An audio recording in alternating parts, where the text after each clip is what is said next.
말씀을 은혜 나누는 시간 되기를 원합니다. 세상에서 답답한 일 중에 하나가 서로 말이 통하지 않는 일입니다.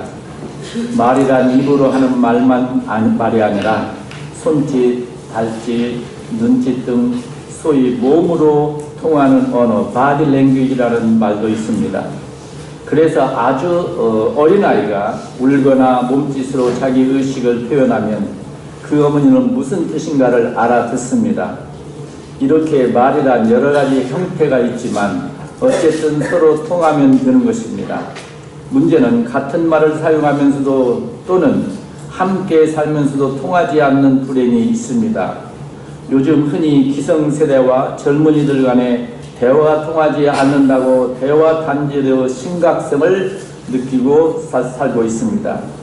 아니, 그보다 더 심각한 것은 부부 간에 또는 부모와 자식 간에 서로 대화가 통하지 않는다는 것입니다. 의사소통이 잘 된다는 사람은 행복한 사람입니다. 나의 말을 상대방이 알아듣고 내가 상대방의 말을 알아듣게 되면 마음과 마음이 통하는 것으로 이것이 바로 행복입니다. 칼 바르트는 행복론을 다음 세 가지로 말하고 있습니다. 행복이란 첫째, 서로 그리워하는 것입니다. 내가 그를 보고 싶어 하고 그도 나를 보고 싶어 해야 합니다. 만약 나는 그를 보고 싶어 하는데 그는 나를 생각지 않는다면 이것은 비극입니다. 둘이 함께 그리워해야 하는 것입니다. 둘째는 서로 마주보는 것입니다.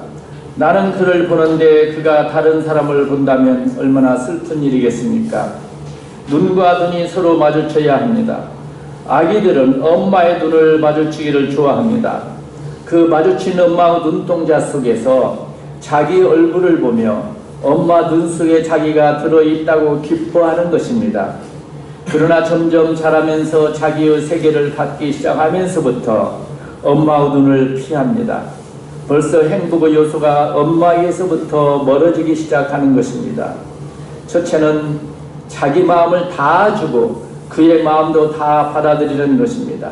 셋째는 그러므로 내가 하고 싶은 말은 무엇이든지 그에게 말할 수 있고 그는 나의 말이면 어떤 말이라도 다 이해할 수 있는 것입니다.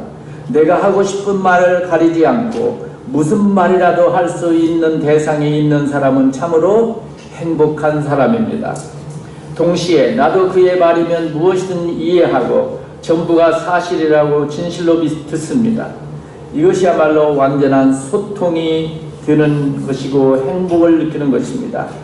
하나님과 우리와의 관계에서도 하나님은 우리를 부르시고 우리는 하나님을 쳐다보고 하나님은 우리를 바라보실 때 우리는 하나님을 그리워하고 또 하나님의 얼굴을 대하면서 하나님은 우리에게 말씀하시고 우리는 하나님께 기도하고 이렇게 서로 소통될 때 이것이야말로 최대의 행복입니다. 2019년 하나님과 소통하는 시대가 되기를 바랍니다. 예수님은 이 소통을 위해서 이 땅에 오셨습니다. 예수님이 오셨다고 하는 역사적 사건 자체가 하나의 말씀입니다. 요즘 말로 표현하면 예수님은 하나님의 마음을 전달하기 위해서 대화적 관계로 오셨습니다. 그래서 병도 고치고 죽은 사람도 살리고 귀신도 내어 쫓고 바다도 고요하게 하며 배고픈 사람도 먹이는 등 여러 가지를 보여주신 것입니다. 이 모두가 말씀입니다. 그런데 답답한 것은 이 말씀이 통하지를 못했습니다. 보고 듣고도 몰라서 또 다른 징조가 없습니까? 다른 표적이 없습니까? 라고 계속 묻고 있습니다. 얼마나 답답한 일입니까? 유식한 니고데모나 사마리아 여인과 대화를 나눌 때도 예수님께서 얼마나 답답하셨을까 상상해 갑니다. 이 본문에서도 예수님은 계속 영적인 말씀을 하시는데 사람들은 물질적으로 육적으로 듣습니다. 하늘의 이야기를 말씀하시는데 땅의 마음을 붙이고 있으니 한마디도 알아들을 수가 없는 것입니다. 그들이 믿지 못하는 근본 이유는 믿지 않기로 결심한 것 같습니다. 또한 사랑이 없고 교만하다고 주님은 말씀하십니다.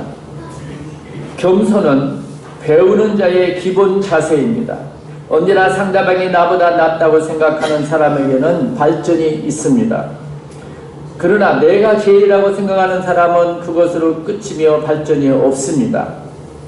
그러므로 겸손한 마음으로 긍정적인 자세로 경청해야 계속 깨닫고 발전을 합니다. 본문에 다시 이르시되 내가 가리니 너희가 나를 찾다가 너희 죄 가운데서 죽겠고 나의 가는 곳에는 너희가 오지 못하리라 라고 21절에서 말씀하십니다.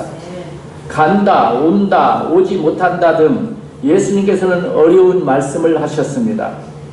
십자가의 대속 진리를 믿는 자만이 주님께서 천국에 계신 천국에 갈 수가 있습니다.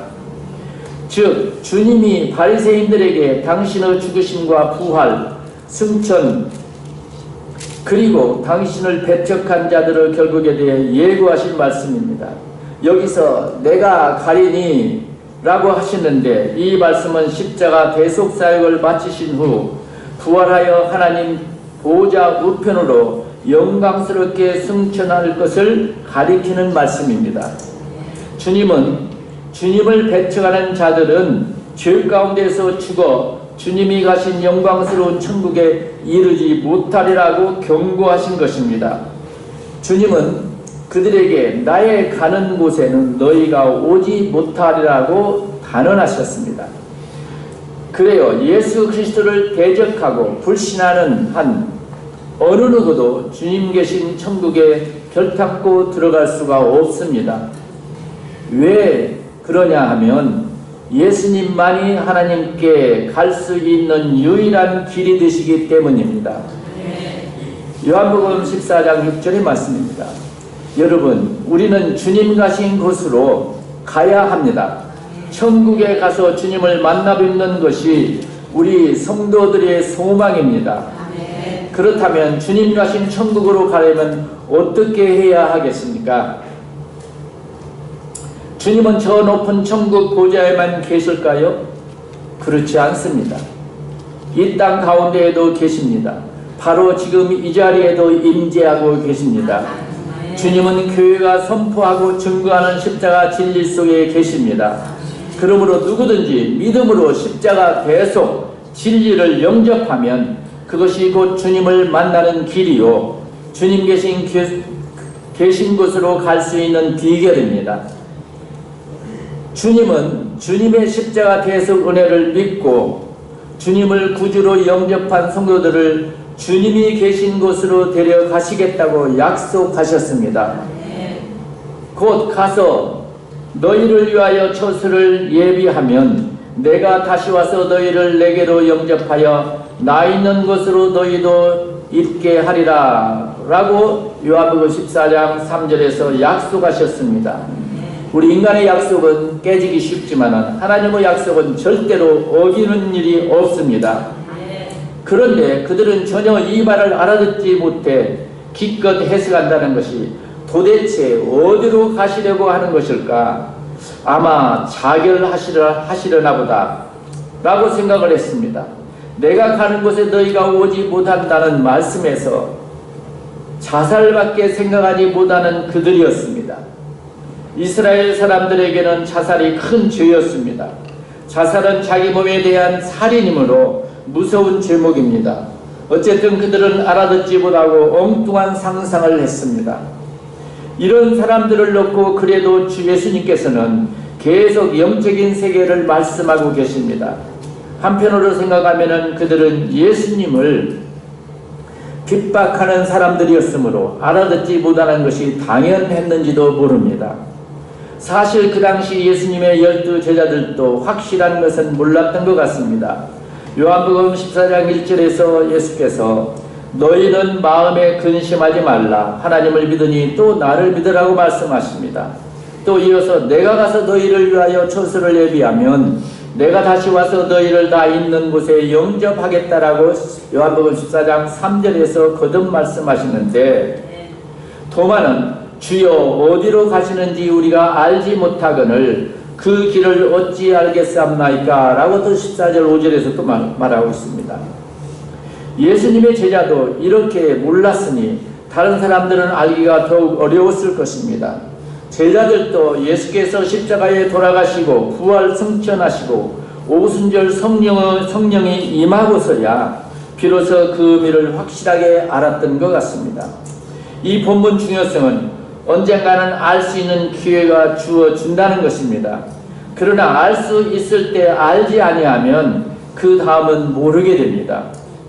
그러므로 주님 계신 천국으로 가려는 사람은 그 영혼의 눈을 땅에서 돌려서 저 천국 보좌에 계신 주님을 바라보아야만 하며 땅의 것들을 숭배하는 마음을 회개하고 십자가 복음 진리 안에서 주님을 만나야만 합니다.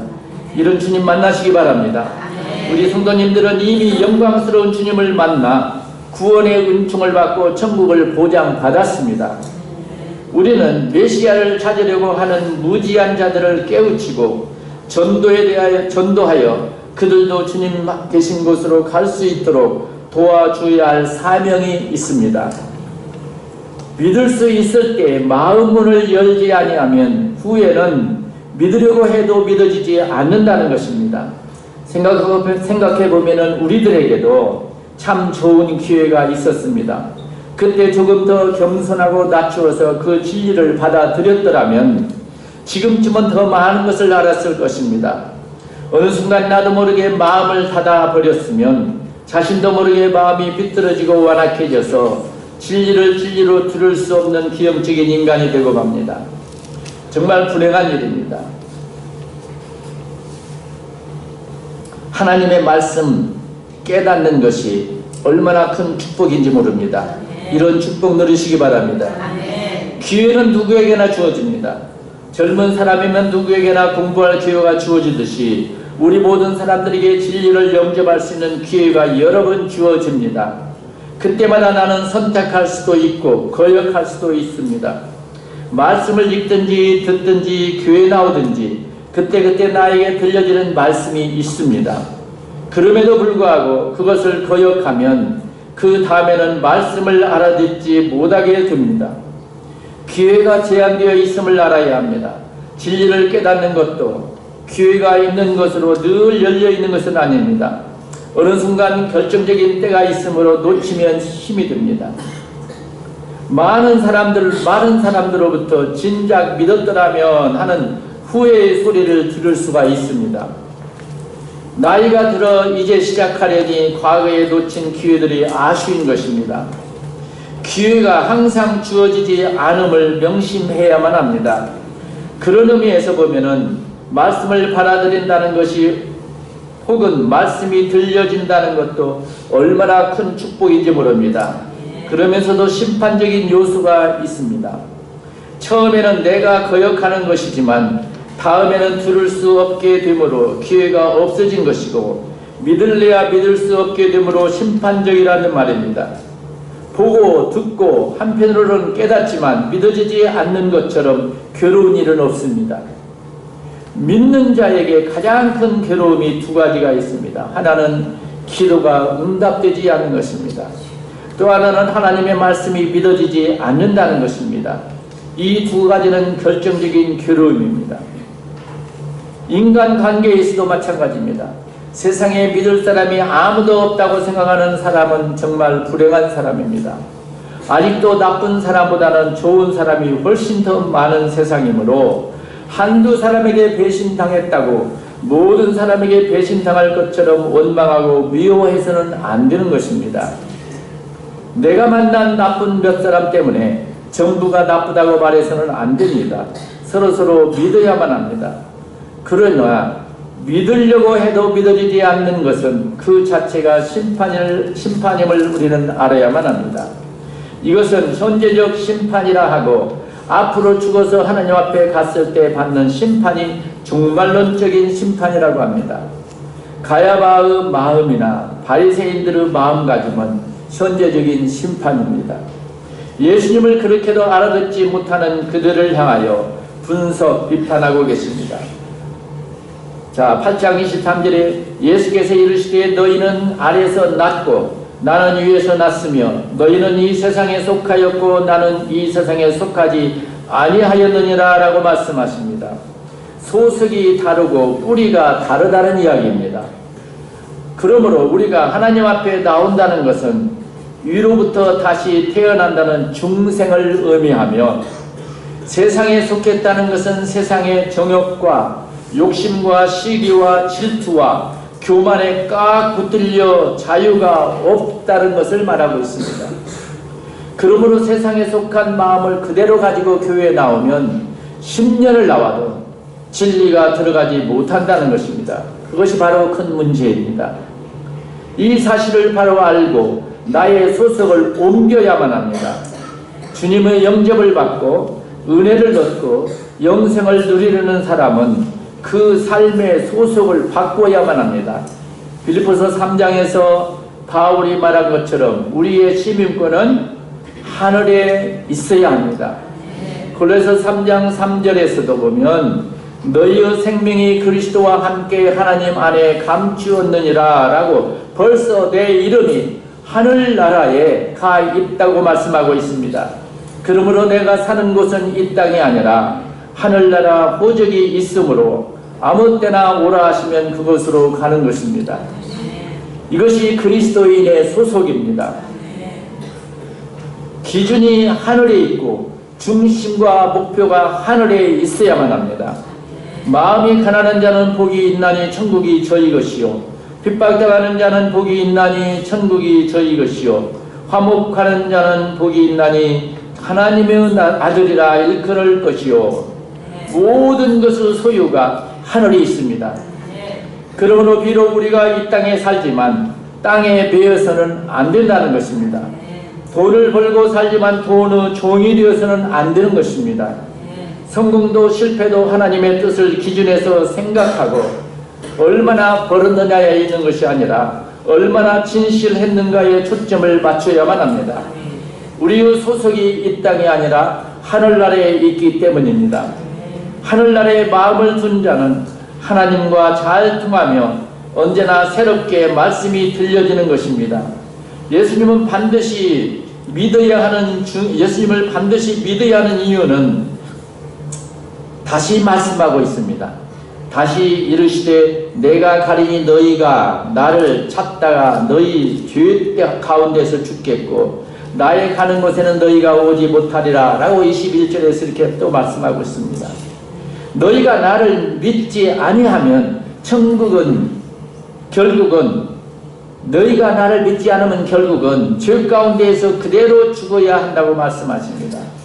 이어서 24절에 보면 그러므로 내가 너희에게 말하기를 너희가 이미 죄 가운데에서 죽으리라 하였노라. 너희가 만일 내가 그인 줄 믿지 아니하면 너희 죄 가운데서 죽으리라. 즉 믿지 아니하면 죄로 말미암아 죽는다는 말씀입니다. 그러므로 예수를 믿는다는 것은 믿어도 되고 믿지 않아도 된다는 말이 아니라 믿어야 죄에서 벗어나고 생명을 얻는 것입니다. 믿는다는 것은 죄의 문제와 직결됩니다. 물론 예수를 믿어서 진실하게 살고 돈도 벌고 출세도 하는 등 여러 가지 소원이 있지만 그 한 가지 분명히 알아야 할 것은 죄 사함부터입니다. 그러므로 비록 내 병이 낫지 않는다 하더라도 예수를 믿으면 하나님의 자녀로서 앓는 것이지 죄 때문이라고 생각해서는 안 됩니다. 예수 믿는 사람은 죄 때문에 고통을 당하지는 않습니다. 다만 예수를 믿음으로 말미암아 죄사함 받고 죄사함 받은 자로서 고난을 당하는 것입니다. 믿는 자의 고난에도 두 가지 의미가 있습니다. 하나는 고난을 통하여 훈련을 받는 것이며 또 하나는 선교 즉 하나님의 일을 하도록 하는 의미가 있는 것입니다. 그러므로 믿는 자는 다음 두 가지 걱정을 해서는 안 됩니다. 첫째는 죽음에 대한 걱정입니다. 하나님이 부르시면 언제나 감사합니다고 가는 본래의 고향으로 가는 것이므로 죽을까 하는 염려는 하지 말아야만 합니다. 둘째는 저주받을까 하는 걱정입니다. 어떤 어려움이 와도 나의 죄 때문에 받는 저주라고 생각해서는 안 됩니다. 그렇게 생각한다면 그것은 십자가에 대한 모독입니다. 믿는 자에게는 저주가 없습니다. 다시 말하면 주 예수 그리스도 안에 있는 자에게는 결코 정죄함이 없습니다. 그러므로 정죄된 고난이 아니라 의인의 고난이요 성도의 고난입니다. 다시 강조하여 말하지만 예수로 말미암아 받는 가장 근본적이면서 큰 혜택은 죄를 사함받는 것입니다. 예수님은 환자를 향해서도 내 죄사함을 받았느니라 라고 말씀하셨듯이 죄사함이 우선적이요 근본적인 것입니다. 사도행전 4장 12절에 보면은 베드로의 설교 가운데 다른 이름으로서 구원 얻을 수 없나니 천하 인간의 구원 얻을 만한 다른 이름을 우리에게 주신 일이 없느니라는 말씀이 있습니다. 오직 예수의 이름만으로 구원을 받는다는 귀중한 설교입니다. 우리가 아무리 죄를 회개하고 지으친다 해도 그것으로 죄가 사해지는 것은 결코 아닙니다. 오직 예수 안에서만 죄사함이 있습니다. 왜냐하면 예수님께서 우리 죄값을 지불하셨기 때문입니다. 죄의 값은 반드시 치러야 합니다. 그런데 죄인의 행위는 그대로 죄이므로 죄인이 죄값을 치를 수가 없습니다. 죄 없으신 예수님만이 죄값을 치를 수가 있고 그래야만 죄로부터 벗어날 수 있기 때문입니다. 예수님은 대신 벌을 담당하셨으므로 대표로 치르셨습니다. 우리를 대신하여 속죄하셨다는 것은 사제적인 의미가 있습니다. 그러므로 예수께서 나를 대신하여 십자가에 돌아가셨다는 그 사실을 믿어야만 그 사건이 내게 효력을 줄 수가 있습니다. 즉 믿으면 나는 죄로부터 자유할 수가 있는 것입니다. 또 한 가지 믿어야 할 것은 하나님이 마지막 계신 사랑을 믿어야만 합니다. 내가 너를 사랑한다는 하나님의 말씀에 사랑받을 자격이 없다고 회피하면 어떻게 되겠습니까? 내가 얼마나 부끄러운 사람인지 하나님은 벌써 알고 계십니다. 그러면서도 사랑하신다는 사실입니다. 누가복음 15장에 보면은 탕자의 비유를 생각하면 돌아오는 탕자는 정말 면목이 없었습니다. 그래서 양심이 말하기를 나는 하늘과 아버지께 죄를 지었으니 이제는 품꾼으로 생각해 주세요라고 아들의 자격을 포기하는 것을 볼 수가 있습니다. 그러나 아버지는 소를 잡아라, 반지를 끼워라, 목욕을 시키고 신을 시켜라 아들로서의 환영을 하고 있습니다. 죽었다가 살았고 잃었다가 얻었노라고 기뻐하시는 아버지 앞에서 어찌 해야 되겠습니까? 가만히 생각하면 탕자 자신이 편하기로는 아버지의 환대를 뿌리치고 요양간으로 내려가는 것이었겠지만 그러나 아버지의 마음을 편하게 하기 위해서는 부끄럽지만 비단옷을 입고 아들로서의 대우를 받는 것입니다. 탕자는 결국 아버지의 마음을 선택했습니다. 요즘 똑똑하다고 자부하는 사람들은 자격이 없다고 베푸는 사랑을 끝내 거절합니다. 나는 하나님의 사랑 안 받아도 돼 하고 나 같은 죄인이 어떻게 받겠느냐고 또 거절을 합니다. 이것은 겸손한 것이 같으나 겸손이 아닙니다. 사랑이란 받을 줄도 알아야만 합니다. 자격이 미달해도 사랑을 베푸는 자의 마음을 기쁘게 하기 위해서 받아들여야만 합니다. 탕자는 아버지의 마음을 다시는 실망케 할 수가 없어 형님의 질투를 감내하면서도 잔치를 그대로 받았습니다. 그것이 바로 믿음입니다. 아버지가 나의 허물과 부족을 다 아시면서 용서하시고 영접하시고 사랑하심으로 그 사랑을 믿으면 아들의 자격은 부여되는 것입니다. 이것은 곧 종말론적 계시입니다. 하나님이 세상을 이처럼 사랑하사 독생자를 주셨다라는 말씀. 이처럼 사랑하사 아무런 자격이 없는 나이지만 정말 무자격한 나이지만 하나님은 사랑하셨습니다. 이 사랑을 믿고 받아들일 때 비로소 하나님의 자녀가 되는 것입니다. 그러므로 믿는다는 것은 하나님의 자녀됨을 의미하고 하나님의 사랑의 관계가 연결됨을 의미하고 있으며 그리고 하나님과 바른 관계가 수립되는 것을 말하고 있습니다. 물론 이 관계는 예수님을 통해서만 이루어집니다. 창세기에서 아담은 정령 죽으리라 하는 말씀을 믿지 않고 선악과를 먹었다가 죽었습니다. 예수 그리스도께서 우리를 사랑하시고 십자가로 우리 죄를 사했다는 아주 귀중한 사실도 믿어야 그 순간 하나님의 자녀의 권세를 얻게 되는 것입니다. 이것이 바로 믿음의 능력이요 놀라운 진리입니다. 예수님은 내가 하나님의 아들이요 하나님의 계시자요 너를 대속하기 위하여 십자가를 졌는데 너희들은 이 사실을 믿지 않으니 그것은 결국 너희가 죄 중에 그대로 죽어야 함을 의미한다고 심판적인 말씀을 하셨습니다. 정말 불쌍한 사람들입니다. 그러면 예수를 알아보고 믿을 수 있는 것은 무엇입니까? 본문에서 세 가지를 찾을 수가 있습니다. 첫째는 너희는 인자를 둔 후에 내가 그인 줄 알리라고 28절 상반절처럼 말씀하고 있습니다. 즉 예수를 십자가에 못 박아 놓고서야 알겠다는 말입니다. 사실 예수를 십자가에 못 박고 로마 병정 옆에서 주의하던 백부장은 예수가 운명하시는 장엄한 장면을 보았고 지진을 보았으며 그리고 예수께서 자기를 못 박은 자들을 용서하는 사실들을 자세히 보고 산을 내려오면서 이 사람은 정녕 하나님의 아들이다 라고 고백했습니다. 십자가에 못 박고 나서야 알았습니다. 때는 이미 늦었습니다. 가끔 주변에 보면 돈 잃고 사람까지 잃고 나서야 귀한 것을 깨닫는데 어리석은 사람입니다. 둘째는 심판대 앞에 설 때 알게 될 것입니다. 누구든지 믿든지 안 믿든지 얼마 있지 않아 종말로 쪽으로 하나님 앞에 갔을 때에 예수님이 하나님의 아들임을 알게 된다는 것입니다. 그때 가서야 십자가의 의미와 귀중한 진리를 누구나 다 알게 될 것입니다. 그러나 이것은 심판적이기 때문에 되돌릴 수 있는 방법은 없습니다. 셋째는 십자가를 통해서 그 십자가를 믿을 때에 예수가 그리스도됨을 알 수 있습니다. 그렇게 되면 예수님께서 나를 위해 십자가에 돌아가신 사건을 알게 되고 이것을 알면 이제부터 나에게 주어지는 모든 일이 하나님께서 나를 향한 구체적인 사랑임을 깨닫게 됩니다. 이것이 바로 은혜입니다. 예수님은 지금 전혀 의사소통이 되지 않는 사람들을 앞에 놓고 종말론적인 통첩과 같은 말씀을 하고 계십니다.